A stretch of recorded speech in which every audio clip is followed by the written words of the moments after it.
Good evening, everybody, and thank you for coming. I'm going to wear a different hat first. I am Susan Kurtzman, the president of the Truro Historical Society. I call myself a refugee from a 20-year advertising career in New York and Boston. I escaped. As creative director in advertising, I managed writers, artists, illustrators, and graphic designers for a lot of different agencies. And I finally retired as executive creative director at Fidelity Investments, where I was head of their in-house ad agency. So I have a lot of advertising and marketing background. But I'm a California native. I grew up in LA. And at the age of 11, while attending summer camp, I took my very first pottery class. And that was from Gertrude and Otto Knotzler. They are world famous Austrian potters who spent their summer teaching little kids, which was really amazing for me, because I went on from there to take hand building and throwing classes in junior high and high school. And at high school, I was chosen out of my art department as a junior to go to UCLA on Saturdays and take a class for kids who had talent in ceramics and various things. So a little bit of background, pottery's been in my life for a very, very long time. I have a bachelor's degree in design from UC Berkeley, where I was a hippie potter, yes, and studied with the two teachers that I mentioned. And I also have a master's degree in special education for visually impaired. And I did that for about 10 years, working with visually impaired and blind youth, teaching mobility skills and orientation and mobility and activities of daily living. So I have a lot of education background too. Then I decided to leave advertising, move to the Cape, and see what I would do next, and I became the curator of this museum, and that was in 2000. In the door, 3 years later, walked Joe Colliano to tell me about JOBI Pottery. I had no idea what it was, and he was explaining to me that he thought the pottery business was going to close. He was 78 years old. Another family owned it. The woman was very ill. I went and talked with her. That was Elizabeth Locke. She had a little shop just down South Highland Road, if some of you might remember. And I bought pinch pots for all of my volunteers that summer, thinking that, wow, this is such a cool thing. Mrs. Locke unfortunately passed away in the fall, but I ended up buying the business from her sons. And the story goes on from there. So let me just tell you a little bit more about JOBI Pottery.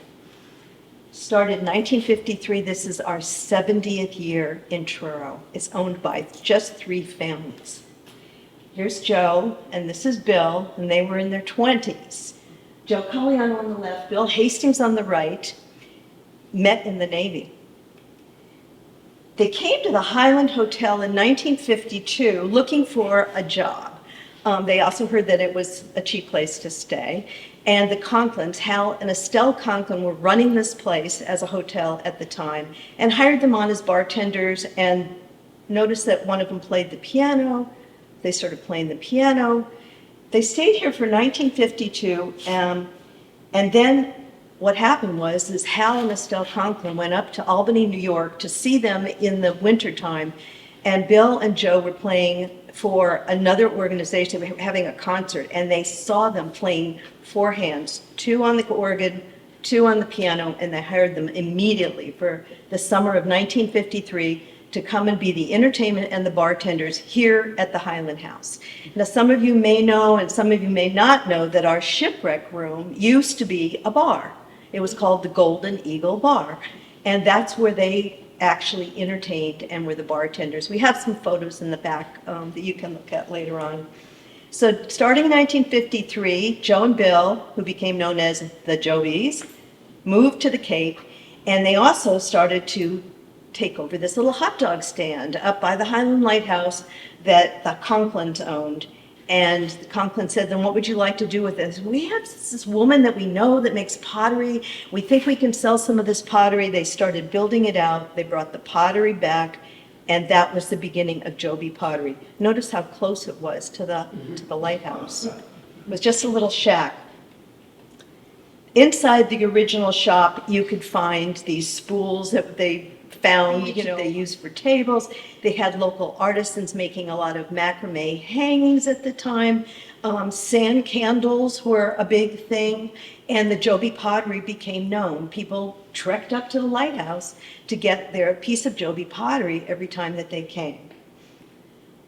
They were open for business in 1953, and the School of Minnows became one of their signature designs.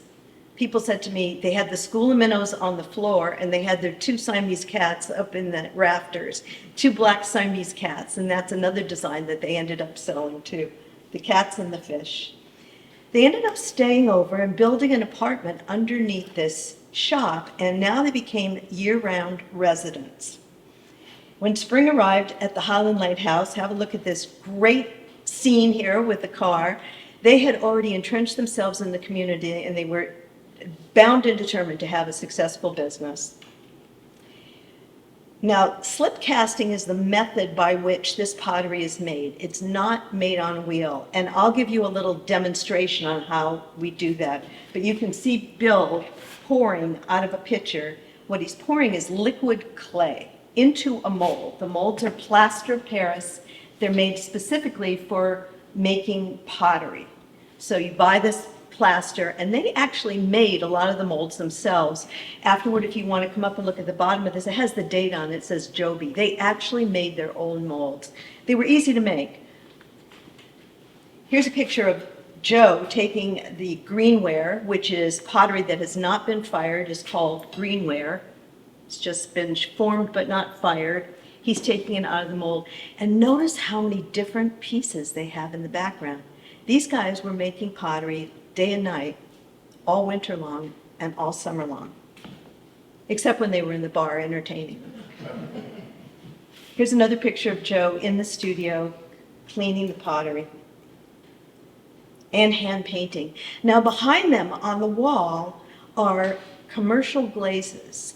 I use the same commercial glazes. I actually use the same manufacturers that they use.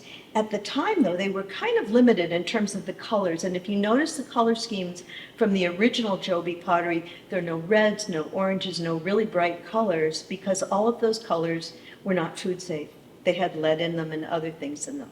Today, in the US, you cannot buy glaze for dinnerware that isn't food safe. They don't even sell it.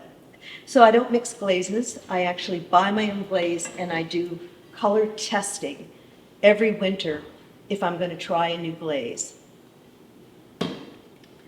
Here's some of their classic designs, and you'll recognize them. The minnow design was Joe's design. The black and white minnow was original. He then started adding other colors to it, yellow, green, blue. I still make this same pattern today. It's one of the best-selling patterns that we have. And people have been collecting it for a long time. There it is in blue. Notice the fish are all going in one direction in the stripes. We don't have too many swimming fish. That was one of the things I asked Joe when I started the business. I said, everything's a pattern, what about swimming fish? He goes, well, I don't know, maybe you should do swimming fish, which is what I have done, actually. Bill Hastings, it turns out, not only was an amazing organ player, but he also was a fine artist. And I think he really found his niche with JOBI pottery. This is an original piece in my own collection. It stands about this high. It's all done in brown, gray, white, black. It's absolutely beautiful. And as you turn it around, you see a harbor scene. I think it really was influenced by being here, but I don't think it was any place specific. The seagull design was another design that they came up with. We still make this one today. And they also had other artists working for them, which I do as well. And remember Peter Hunt? Anybody know about Peter Hunt? He used to collect old furniture and then paint them in this Pennsylvania Dutch design. Nancy Wharf, who was actually an artist too, who lived in this area, was a fine artist. When she was a teenager, she worked for Peter Hunt, painting on the furniture. And then she started working for the JOBIs, painting on the pottery. So to the right here, we have a Peter Hunt design, which is the design that he became known for, this Pennsylvania Dutch-looking design, painted by Nancy Wharf on a piece of JOBI pottery. If you find them, they're really rare, so hang on to them. This is another one of Bill's pieces. That piece was about this big. Again, sort of influenced by the local area, but no place in particular. Meanwhile, back at the Highland House, the National Seashore was just about to raise the building. So I wanted to back up just a little bit and tell you that Joe and Bill were the last guys to run this place as a hotel. When Hal and Estelle Conklin decided to retire, they gave the lease over to Joe and Bill, and they ran it from like 1965 to 1968. During that period of time, the National Seashore came in, and they started tearing down or moving a lot of the buildings going up toward the lighthouse. There also used to be a Millstone Cottage that was out in the center where the Weetu is right now, and a few members of the Truro Historical Society had set up shop in the old Millstone Cottage and started collecting items. It was Joe and Bill that actually went to the National Seashore and had a letter writing campaign to the Department of the Interior saying, we would like you not to raise this building. We would like the Truro Historical Society to come in and use the building. So they decided to tear that one down, not tear this one down. And today we have the Truro Historical Society Highland House Museum because Joe and Bill really pushed for it, and the founders were with them on that. So that was the beginning of the museum, 1968. By the late 1970s, Joe and Bill, I mean, they kept on doing the pottery, and they kept on, they moved their little shop to South Highland Road, kept on doing the pottery. But by the late 1970s, they were getting older, they decided to retire, they were going to Florida for the wintertime, and they sold the business to their friends, Lee and Elizabeth Locke, who were their neighbors and they're really good friends. And Lee and Elizabeth took it over and called it Truro Crafters. And this was just down the road here on South Highland Road and Moses Way. They made sand candles, and they also got a lot of other local artists to come in and help them do JOBI Pottery. Joe and Bill helped them at times, but they were doing a lot of traveling and a lot of other things. This is the interior of Truro Crafters with some of the sand candles and the macrame that they sold. But Joe and Bill decided to do something really special. They rescued an organ, a pipe organ, from a silent movie theater in Waterbury, Connecticut. Remember, Bill was an organ player, Joe was a piano player. And this particular organ had been in this silent movie theater for many, many years. It needed to be refurbished at this point. It had been sitting there for a while. So they bought it, as I understand, in 1978 for $2,500, which was a lot of money in 1978, and spent another $2,500 getting it refurbished. This plaque was presented to them. It says, presented to Bill Hastings and Joe Colliano, September 8, 1978, to commemorate the 50th anniversary of the Waterbury, Connecticut State Theater Wurlitzer, which they now renamed the JOBI Wurlitzer. And the JOBI Wurlitzer came to live in Joe and Bill's house. This is Joe, this is Bill, at the organ. And they started having concerts in their house to raise money for the Truro Historical Society, the Neighborhood Association, and other nonprofit organizations in town. I never went to any of these concerts because I got here long after that, but I have some videotape, and they're just wild. They had people come in, everybody paid about, I don't know, a couple dollars. The money went to all these different charities. Bill looked like Liberace. The organ was all set up with candelabra. And at the end, what I understand is they unfurled an American flag. It was like a whole thing. And they both played together. So they had the organ and the piano, Joe and Bill together. Anybody go to any of these concerts? Did you? It must have been amazing. It was initially overwhelming, but by the end you were laughing and we were just singing along with them. Oh. It was just amazing, the way they played together. Even the way they played together. I have videotape, but I didn't get to see it in person. I did get to see the organ before Joe passed away and a friend of theirs bought it. And it was quite an amazing instrument. They had to build a room behind it because every stop that you pulled out from it went to an instrument in the back. So if it was a glockenspiel and you pulled that out, there was actually a glockenspiel in the back that played. So it was it was an incredible thing to just see the organ itself. Here's a picture of what the inside of their living room looked like as they were having a concert. North Union Field Road. I have a seat there. Yeah, is your picture there? So in 2003, after Mrs. Locke passed away, I bought JOBI Pottery from her sons, Stephen and Gary Locke. And Joe was 78 years old, and he came out of retirement to help me learn how to do this. Now, I had studied ceramics, but I had done wheel throwing and hand building, but I had never done anything like slip casting.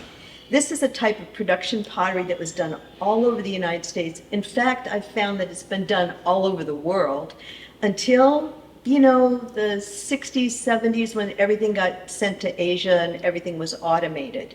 And that's why you can buy a mug for $1.99 at Christmas tree shop or a place like that. Before that time, people were making them in molds. And it was called production pottery, or art pottery, but it wasn't really on the wheel and you weren't forming it. Now you can make a mold out of anything, and I've done that. And I've learned from YouTube how to make molds, so it's just really helpful too. But Joe came out of retirement to help, and Steve Locke, Mrs. Locke's son, came out of, actually he'd lost his job. He was playing Mr. Mom. He had two little kids, his wife was working, and he had been working for a production company that moved off Cape. His kids were 5 and 7 years old.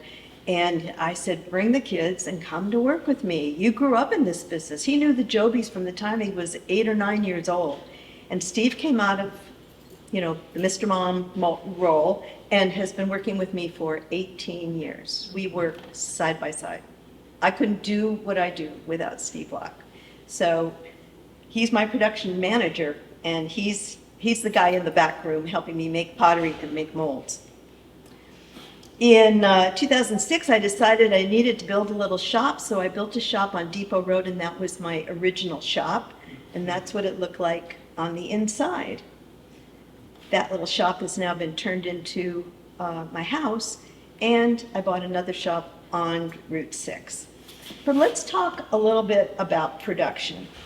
So when Steve and I make the molds, we actually have to take a piece, any piece. It can be something that we've already got before or something that we found. Like I found, you know, something that looked like a boat that I wanted to make a mold of. So we actually had to buy plaster, build a box, put the piece in there, put the plaster around it, and make the mold. Now you can make a one-piece mold that's like this one here, or you can make a two-piece mold like this one here. You can make up to 5-piece mold if you're making something very complicated.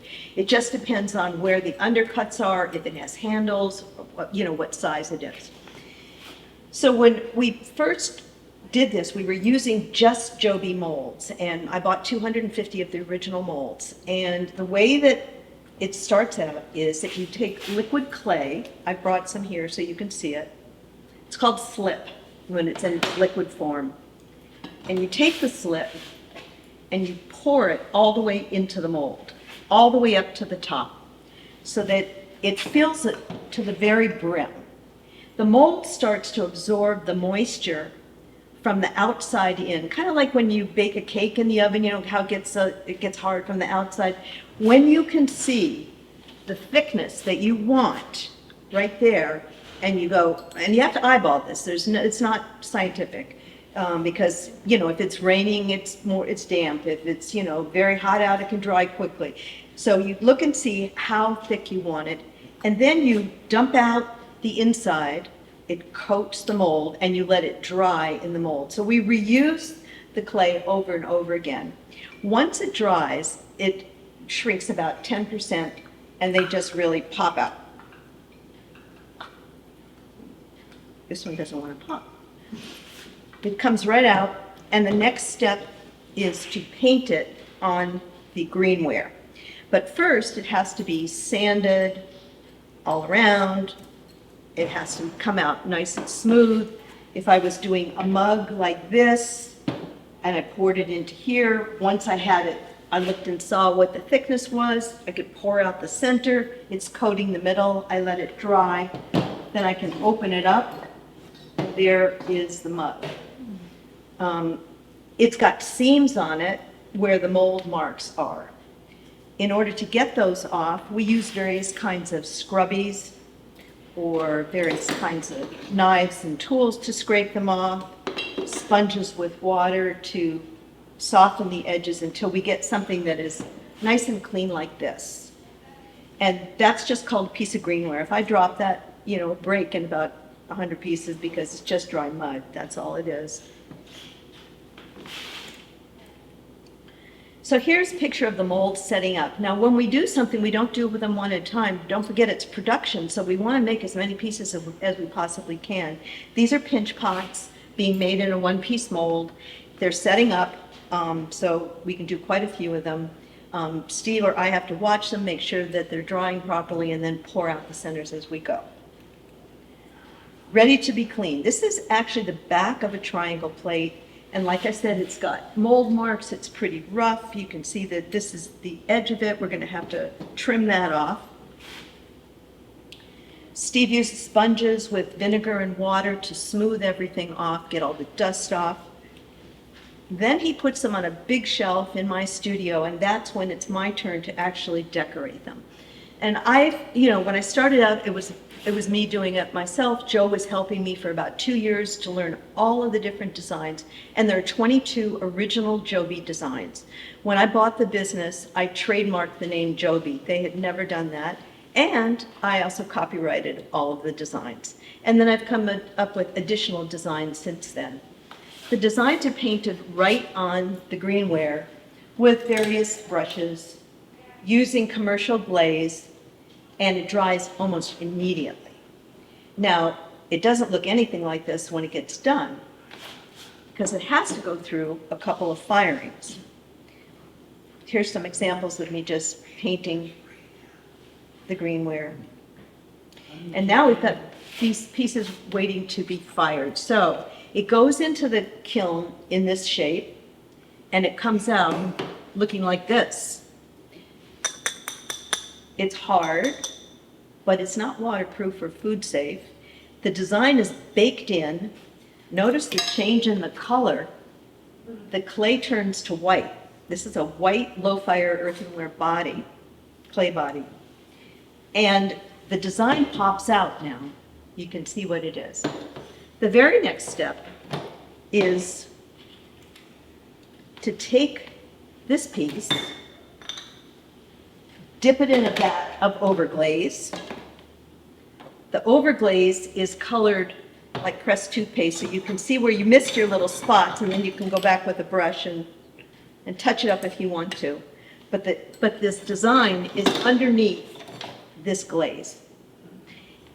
It's going to go in for a second firing. The first firing was 1950 degrees, and it went for 11 to 12 hours.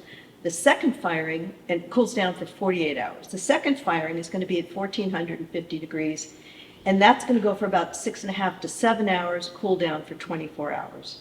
So we need 2 firings, and we need time in between, and that's why when people say, oh, I want something you don't have, can I order it? I'm going to say to them, it's going to be at least 2 weeks, because that's our cycle. We have to fill a kiln before we can fire the first firing. Then we have to dip and glaze everything and fire it again. So it takes some time. Once it's been dipped in the overglaze, it gets put on a little thing like this that holds it up. It's a little trivet. And I've got them in all different sizes, for big pieces, for small pieces. And these little pins hold the piece up over the shelf of the kiln so that it doesn't adhere when the glaze melts. The glaze is, melting at 1400 degrees, and it's silica-based glaze. It's like glass. It would adhere to anything that you put it to. So I've got these little pins here. Once it comes out, after it's cooled down, we have this. So it's gone from this to this. And that's the process that we use that's called, slip casting. Here's a loaded kiln, and you can see how, you probably can't see the pins underneath, but each one of these has a little pin underneath. They can't touch each other either, and they can't touch the side of the kiln. You have to be very careful. It's almost like a puzzle every single time to see what I'm going to put in on which shelf. And people say, well, what do you do in the wintertime? That's when I do all this color testing. And the reason why I'm doing a lot of color testing now is that a lot of the manufacturers that used to be around in the 50s, 60s, 70s are out of business or going out of business or merging with each other.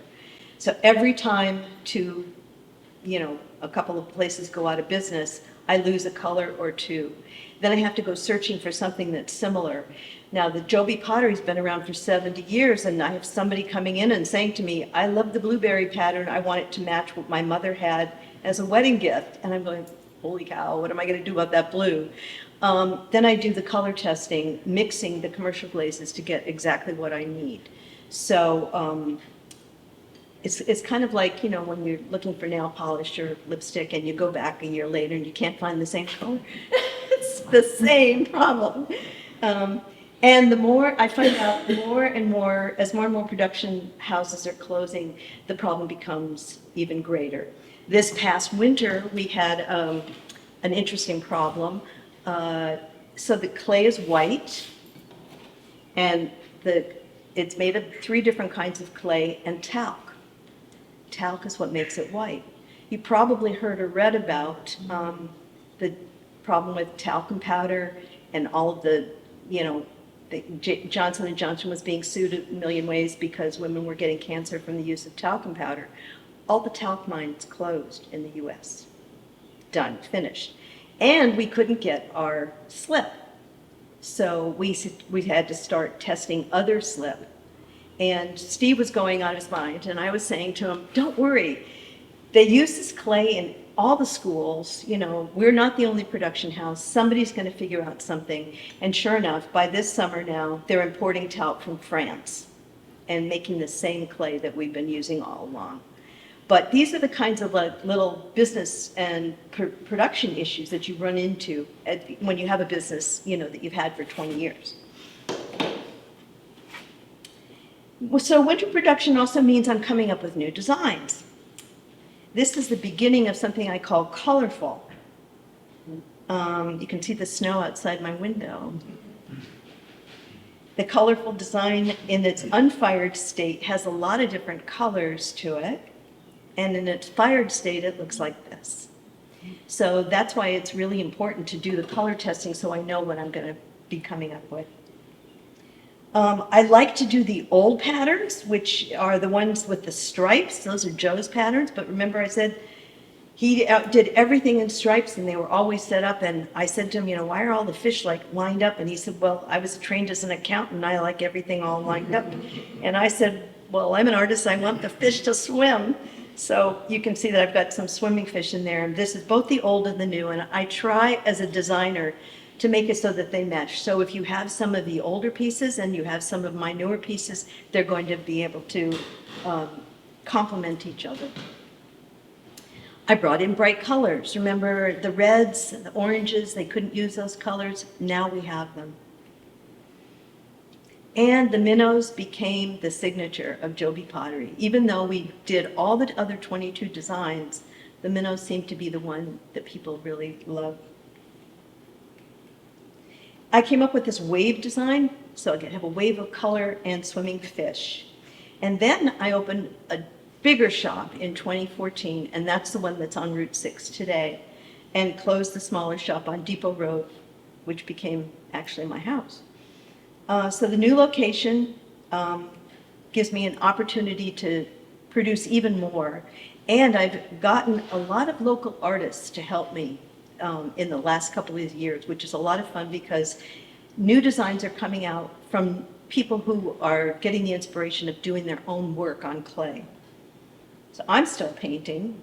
I do some contemporary things. I've done birds and things like this, which are not traditional JOBI patterns, but they're kind of mine.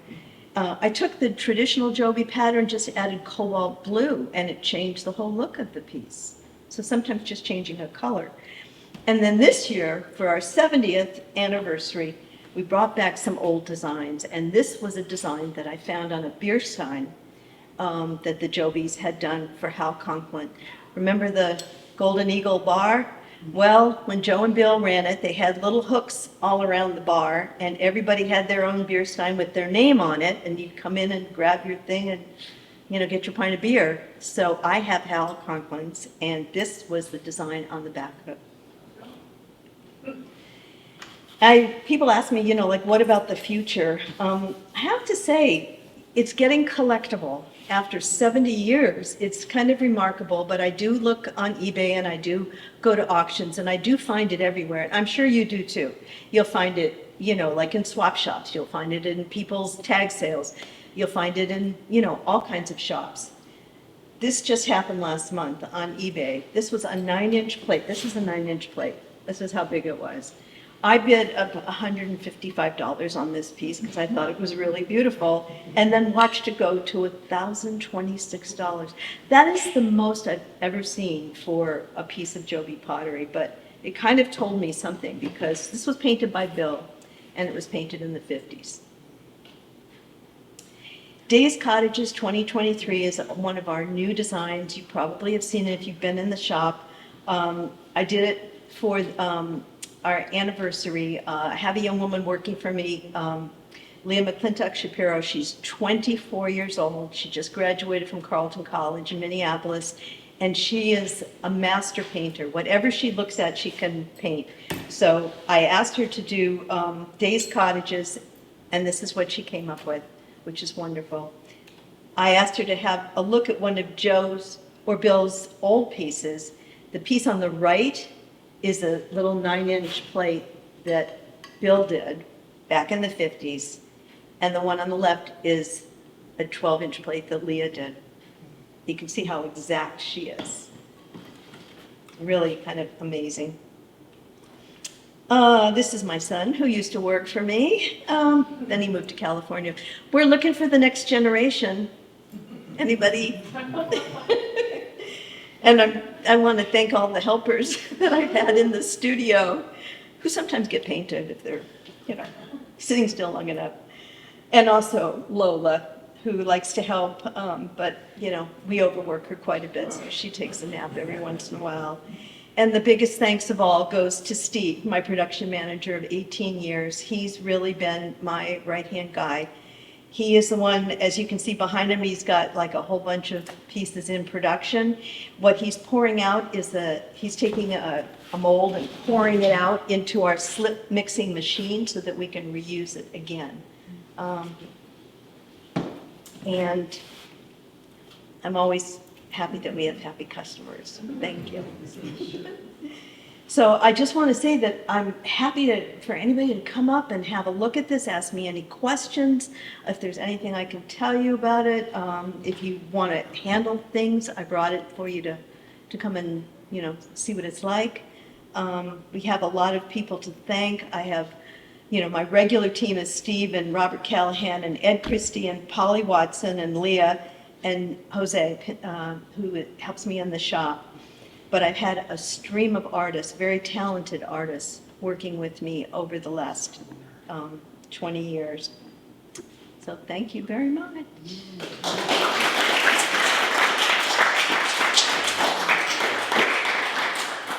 Any questions? Yeah. What happened to the JOBI Pottery that was on this road? It was by the lighthouse. I read the National Park Service says it got moved to Pond Road, but I never could find it. That, I think, was the one that was moved to South Highland Road and Moses Way. It used to be on the corner there. And then they built a couple little sheds behind it. But this year, whoever owned it tore it down and is building a new house there. But that's the shop that Joe and Bill moved off the premises, and then the Locks took it over as, you know, Truro crafters in the 70s. Yes? Just a fault line, the Millstone property is on 9 Pond Is it? Oh, Yeah. the millstone, okay. It's up on the hill. Yeah. It's not in good shape though, is it? It's not, it is where the memorial to 9/11 is in the front, right there. Oh, The right. owners just passed, and they were very close to Joe and Bill.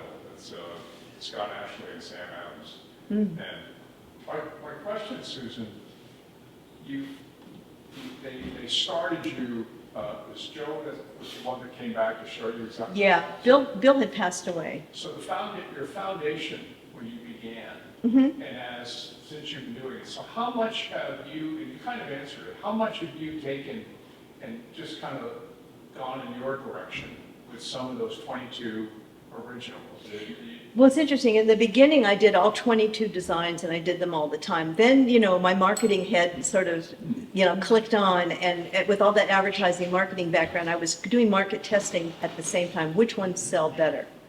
And it became pretty clear pretty quickly that the fish, the lighthouse, the cattail design, the cats, the black cats, have you seen those designs? The pussy willows, some of the other ones were selling really well. The blueberries, not so much, The one-of-a-kind scenes, yes, but they were more like art pieces, so I couldn't replicate them the way, Bill didn't replicate them. He made more like one piece and then they sold it for more money. So what happened was, for the first 2 years, Joe actually worked with me during the summers and during the winters. He was in Florida, and I was sending him photographs of what I was doing, and he was critiquing me as we were going. After the first 5 or 6 years, it became pretty clear which designs were the most popular, and I kind of went for that. And the fish in all of its various formations, by far, the multicolored fish design is the largest selling one. The Highland Lighthouse is a big seller too. And now some of these new ones like Days Cottages, I can't keep it in. I can't paint it fast enough. And, like I said, it's a 2-week minimum production schedule. So because I have to make it, paint it, fire it, glaze it, fire it, I can't make them fast enough to keep them in. But that's a design that I think will, persist over time because it's so iconic. It's like the lighthouse. Thank you. Yeah, sure. Where are you firing them? So on Depot Road, where I used to have my original shop, I have built a 2-car garage that's never been a garage. It's my studio with a shed addition on the back. So I have 2 kilns in there, and Steve and I do the production in there. I do the painting in the shed area off, and then if I have somebody helping me, I've got room for 3 painters at a time in there. Ed Christie is a local artist who comes. He actually wanted to create a rainbow or pride design, so he does the rainbows, I do the fish. Nobody does the fish but me, so I do all the fish. Every fish you see. So if a design has a fish on it, I've been doing that. Now I know how the eyes keep coming out perfect. Yeah, they're perfect. There's a technique. I can show you if you like. It has to do with gravity. You don't actually paint them. It's a drop. You have to have, the thing is with painting pottery, you have to have the perfect brushes. And I tell this to all the artists that work with me. We've got dozens of brushes, and everybody paints differently, and you have to find your own way, but you also have to find your own brush. So I have my fish brushes and I have my eyeball brushes, but other people have, people ask me a lot how we get the speckles on there. This is an old piece that Joe painted with. Yeah, and they squish these things so much. They're called pinch pots because when you make them, we take them out of the mold and we pinch them. But this one is a squish pot. Kids really love this. I say we have a very, very special brush that we use for speckling things, and it looks like this. Do you do this in kindergarten? You dip it in paint and then you go like that? Yeah, and that makes the speckles. So that's what we use. If I'm doing something with a wide stripe, I need a wide brush.